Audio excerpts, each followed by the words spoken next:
Good morning. I'm Lindiwe Kwele, CEO of Johannesburg Tourism Company. Well, thanks for joining us here at World Sport Destination Expo. Tell us about what brings you here today, Lindiwe. Today we are at the World Sport Destination Expo. Johannesburg is one of the exhibitors here, but we use this opportunity to actually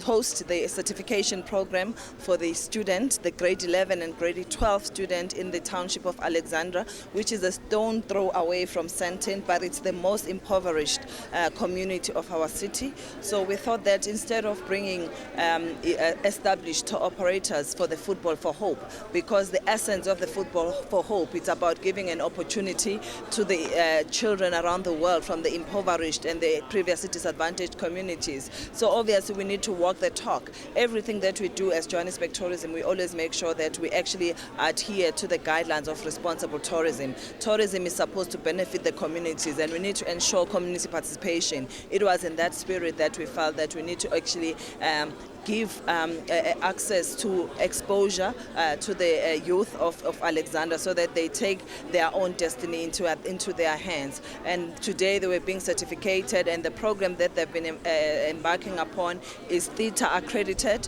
which is also a good program because they will be able to do other additional programs to give them a proper qualification, because some of them don't even have parents. Some of them are coming from really impoverished, as you have seen it on the footage where one said her parents have died, but she's passionate about tourism. So we felt that from a destination management point of view, we must also give opportunity to our youth.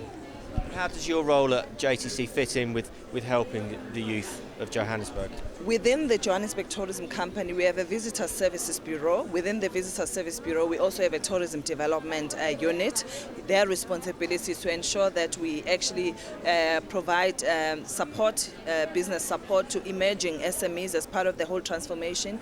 But over and above that, it really is about also destination management, signage, but also ensure that we give the youth of our city an opportunity to participate in tourism activities. So it's about giving them an enabling environment and an exposure. We also work very closely with the University of Johannesburg in terms of the tourism unit to ensure that they also help us and give us the technical support in ensuring that we give our students, our youth of Joburg, an opportunity to thrive within the tourism sector. Now, the World Cup's been a huge success for South Africa and Africa, but one of the stars out of everything has been Johannesburg. Absolutely. We were the epicenter of the World Cup, and we're very humbled and privileged. But more importantly, we're thankful to FIFA for choosing Joburg as the hub, because right now the world, they know a different side of Joburg. This event did not only change the geopolitical face of our city, but it has also helped us change the stereotypes and the myths about who we are as a destination. We've shown the world that we are capable, just like Germany, Munich, because we were the hub. We've got the world-class infrastructure, and our hotels, they are world-class, state-of-the-art. But more importantly, you've seen the decongestion on the road with the integrated transport network. We have a Gautrain station. It takes you 12 minutes from the OR Tambo Airport to Sandton, which was a huge boost for us, because the public transport has been one of the key challenges. But as a legacy moving forward, we're seeing ordinary South Africans using a metro rail, going to the stadia, something that they never did in the past. So I believe that we've achieved our integrated public transport network, but more importantly, it's about citizen, the pride, the civic pride of our people. Hence what you're seeing today, because the event, we know it's a FIFA event, but it's about what are we doing out of this event to sustain our tourism growth, to retain and grow our market share, and we believe that as Joburg, we really deserve to be the winners. Now, any tips to other hosts? We're here at World Sport Destination Expo. It's very much about tapping into sports tourism. Now, you've pulled it off with the World Cup. Any tips you would give from your experiences to other potential hosts of not just the World Cup, but other sporting tournaments? I think for me, in terms of the key things, you need to be looking at your supply side. Once you're trying to create the demand, you must always ensure that your supply side will be able to fulfill that demand. But more importantly, we must make sure that we actually give opportunities to your local citizens, because when that event is over, we don't want acrimonious relationship where people felt that they were taken for a ride. So you need to give priority to your own citizens and ensure that even during the procurement processes, as small business and micro enterprises are given an opportunity as well. But more importantly, I think it's about make sure that you look at there's a projected socio-economic impact analysis, and that you work according to your socio-economic impact study to make sure that ultimately after the event you are able to bring the return on investment and say it was worth it, and I think the South African as Joburg, we've managed to do that. But more importantly, the host countries and host cities, you must always ensure that you've got another long-term plan.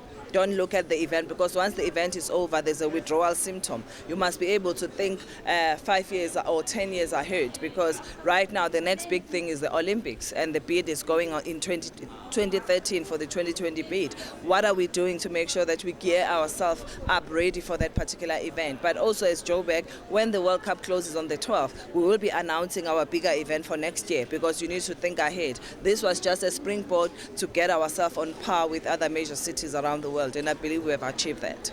Now, whilst you've been in charge at JTC, you've ensured that tourism is a force for change and a force for good that influences everyone, not just the big players at the top and the big chains and the hotels, but everyone. How do you manage to do that, to include everyone from the poorest people up? We need to actually take advantage of the established business, because they have a wealth of expertise, they have the technical ability. So what we've done in terms of our programs, we've actually merged the emerging and the established business. For instance, you have your group of hotels adopting the B&Bs, the bread and breakfast, take them through the whole business development model, the business management model. We've roped in our First National Bank, because they've got such a sophisticated ICT infrastructure, ensure that our emerging businesses are actually using this technology, because it's no longer about hoping that everyone will do your job for you. We give them platform to our international trade shows. They now attend trade shows so that they can be able to sell their businesses. They are now able to do an online marketing, which is something they never knew in the past. So our fundamental priority is to ensure that we teach them how to fish as opposed to throwing them fishes. And that's our secret of success. And education as well is key. Absolutely. We believe in skills development, and fortunately in South Africa we have sector education and training authorities. So all the programs and all the training programs that we give them, we always make sure that they are accredited, because there's a quality assurance process to ensure that people are given adequate training to actually enhance their competitiveness. So the youngsters here today, how do you see their careers planning out? We will be monitoring them, and obviously some of them may not even afford to go to universities, but also we work very closely with our institution of higher learning, because we will be facilitating to ensure that those that do extremely well, they get a bursary to go to universities, but others will absorb them as learners in the organization, expose them. You may never know, they will grow from strength to strength. Okay, Lindiwe, thanks for joining us here on Breaking Travel News. And thanks for coming to our stand. Appreciate it. Okay. Thank you.